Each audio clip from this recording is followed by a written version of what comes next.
बिस्मिल्लाहिर्रहमानिर्रहीम, अस्सलाम वालेकुम। मैं हूं मोहम्मद वकास और आप देख रहे हैं मेरा यूट्यूब चैनल। तो आज हम बात करेंगे सिटी हाउसिंग खारियां सराय आलमगीर के बारे में कि इसमें इन्वेस्टमेंट करनी चाहिए या नहीं करनी चाहिए। अगर करनी चाहिए तो क्यों, वजह क्या है। तो उस वजह के मैंने 7 पॉइंट बनाए हैं जो मैं आपके आगे डिस्कस करूंगा, जिनमें पहला है कमिटमेंट, दूसरा है कस्टमर सर्विस, तीसरा है आपका इंटेग्रिटी, चौथा आपका लैंड प्रिक्योरमेंट, और जो पांचवा है वो आपका प्रोफेशनलिज्म है, छठा इसका सस्टेनेबिलिटी है, सातवां इंफ्रास्ट्रक्चर है। तो सबसे पहले मैं आपको कमिटमेंट के बारे में बात करूंगा कि जो सिटी हाउसिंग कमिटमेंट करता है उस पर पूरा उतरता है। ये इनकी सबसे बेस्ट चीज़ है। और साथ साथ ये भी बताता चलो, जो मैंने ये 7 पॉइंट्स बताए हैं ये एक दूसरे के साथ चलते हैं। ये नहीं है कि एक पूरा हो जाए और दूसरा रह जाए। तो इसमें यह है कि एक पूरा नहीं होता तो दूसरा भी उसी तरह थोड़ा सा वेल मेंटेन नहीं रह सकता, अनबैलेंस हो जाता है। जैसे इन्होंने कमिटमेंट और डिलीवरी टाइम इनका आउटस्टैंडिंग है। मिसाल के तौर पे आप मुल्तान पे ले लें। सिटी हाउसिंग मुल्तान में जब इन्होंने 4 साल का पेमेंट प्लान निकाला और 2 साल में इन्होंने पोजेसन दे दिया कि हाउ क्विक दे आर।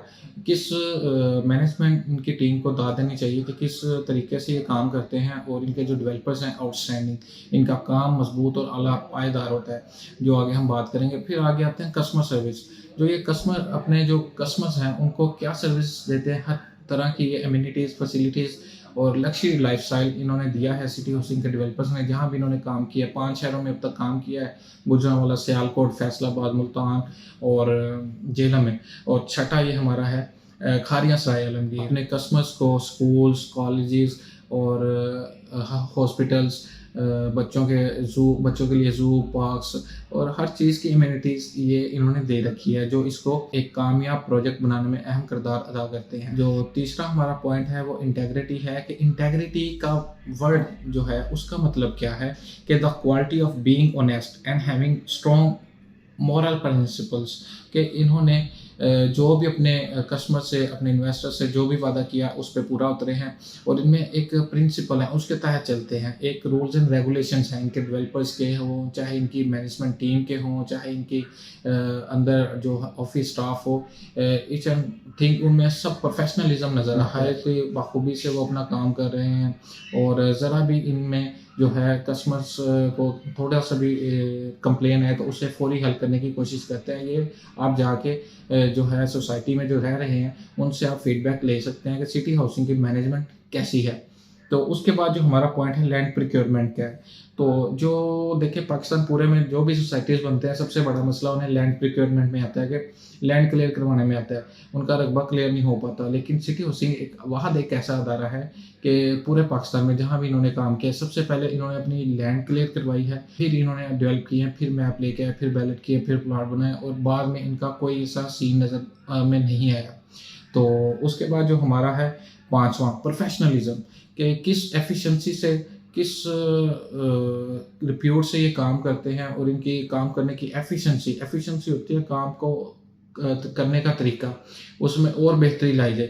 किस कदर ये बखूबी करते हैं ये आपको अंदाज़ा इनके सोसाइटीज़ जो पहले प्रोजेक्ट हैं उनको विज़िट करने में हो जाएगा। ठीक है, अगर आप विज़िट नहीं करें तो बाकी सिटी हाउसिंग के जो भी रेजिडेंट्स हैं उन्हें कॉल कर लें, ग्रुप्स हैं फेसबुक पे, सोशल मीडिया के ज़रिए कॉन्टैक्ट करके उनसे फीडबैक लें। तो ये तो उनके लिए है पैगाम जो सिटी हाउसिंग में जिन्होंने पहले इन्वेस्टमेंट नहीं की। जिन्होंने की हुई है उनको किसी चीज़ की, किसी पॉइंट्स की ज़रूरत नहीं है। और ये ओवरसीज़ के लिए भी बेहतरीन मौका है, क्योंकि अब देखें पूरे पाकिस्तान में प्रॉपर्टी जो है वो डिक्लाइन आया हुआ है, लेकिन सिटी हाउसिंग खारियां एक पूरे पाकिस्तान में वाहद एक ऐसी आई है, प्रोजेक्ट आया सिटी हाउसिंग का, कि लोगों ने अपने बैंकों में जो पैसे रखे होते हैं वो भी लगाने इस पे शुरू कर दिया, क्योंकि उन्हें पता है बैंकों में पैसे रखेंगे तो वो वहीं के वहीं देंगे। लेकिन जो प्रॉपर्टी में कर लिया तो आहिस्ता आहिस्ता ये बढ़ना शुरू हो जाएगा। और अब जो आ रहा है सेकंड डेट आ रहा है सिटी हाउसिंग खारियां का, प्री लॉन्च पे तो बुकिंग हो रही थी, आज लास्ट डे है, और कल परसों को इसका जो है सेकंड डेट आ जाएंगे मार्केट में, अपडेट डेट्स। छठा आता है सस्टेनेबिलिटी।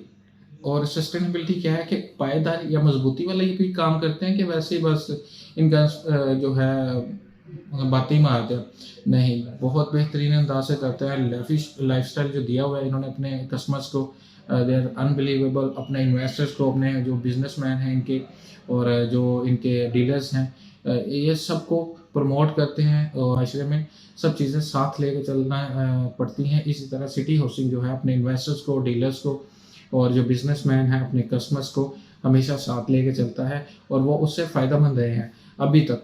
और फर्दर जो है हमारा इंफ्रास्ट्रक्चर है सिटी हाउसिंग का बुनियादी ढांचा रिहायशों के लिए दोस्ताना है। इसकी सहूलियत और निज़ाम रिहायशियों की सहूलियत और आसानी के लिए बनाए गए हैं। ये निज़ाम ज़्यादा लागत वाले सरमायाकारी हैं और घर मालिकान के लिए ज़रूरी हैं। सिटी हाउसिंग को माहौलियाती असरात पर तवज्जो देकर डिज़ाइन किया गया है और अपने रहायशियों को तवानाई, पानी और खुराक के इस्तेमाल को कम से कम करने और गर्मी, हवा और पानी की आलूदगी से बचने के लिए बार-बार तालीम दिया जाता है। तो ये है कि इसके इंफ्रास्ट्रक्चर को इस तरह बनाया गया है कि जो हमारे इनके कस्टमर्स हैं, वो जो माहौलियाती तब्दीलियाँ आती हैं उससे उससे असरअंदाज ना हो सके। और क्या कमाल का वो कह रहे हैं कि गर्मी और हवा, पानी की आलूदगी से भी बचने के लिए यानी कि इनका जो है ग्रीन एरिया इन्होंने बनाए हुए हैं उस गर्मी के लिए। आप किसी भी सोसाइटी में बाहर आप चले जाते हैं तो समर्स वेकेशन में या कहीं भी आप गर्मियों में जाते हैं तो यू फील कि बहुत है, हॉट वेदर है, इतना टेम्परेचर है। लेकिन आप किसी भी सोसाइटी में जाएँ, ख़ास तौर पे सिटी हाउसिंग में जाएँ, उनका ग्रीन एरिया एक वहाँ ये पोर्शन रखा जाता है कि इसको ज़्यादा से ज़्यादा इस पे वर्क करना है और इतना वर्क किया गया है कि बंदा वहाँ फ्रेश फील करता है कि यार यहाँ बाहर से तो सुकून है ना। ये चीज़ भी इस प्रोजेक्ट को एक अहम किरदार अदा करती है बेहतर बनाने में, एक इन्वेस्टमेंट अपॉर्चुनिटी की तरह देखने में। तो अब आपने फ़ैसला करना है कि आया इसमें इन्वेस्टमेंट करनी चाहिए या नहीं करनी चाहिए। और अगर आप मेरी असेसमेंट लेते हैं तो मैं आपको यही कहूँगा कि ज़रूर करनी चाहिए। और थोड़ा-सा इन्वेस्टमेंट जो प्रॉपर्टी में वैसे लॉस तो है नहीं, लेकिन हाँ, टाइम है, टाइम चला जाता है। तो आज के लिए इतना ही, अपना ख़्याल रखिएगा और अपने चैनल का भी। अल्लाह हाफ़िज़।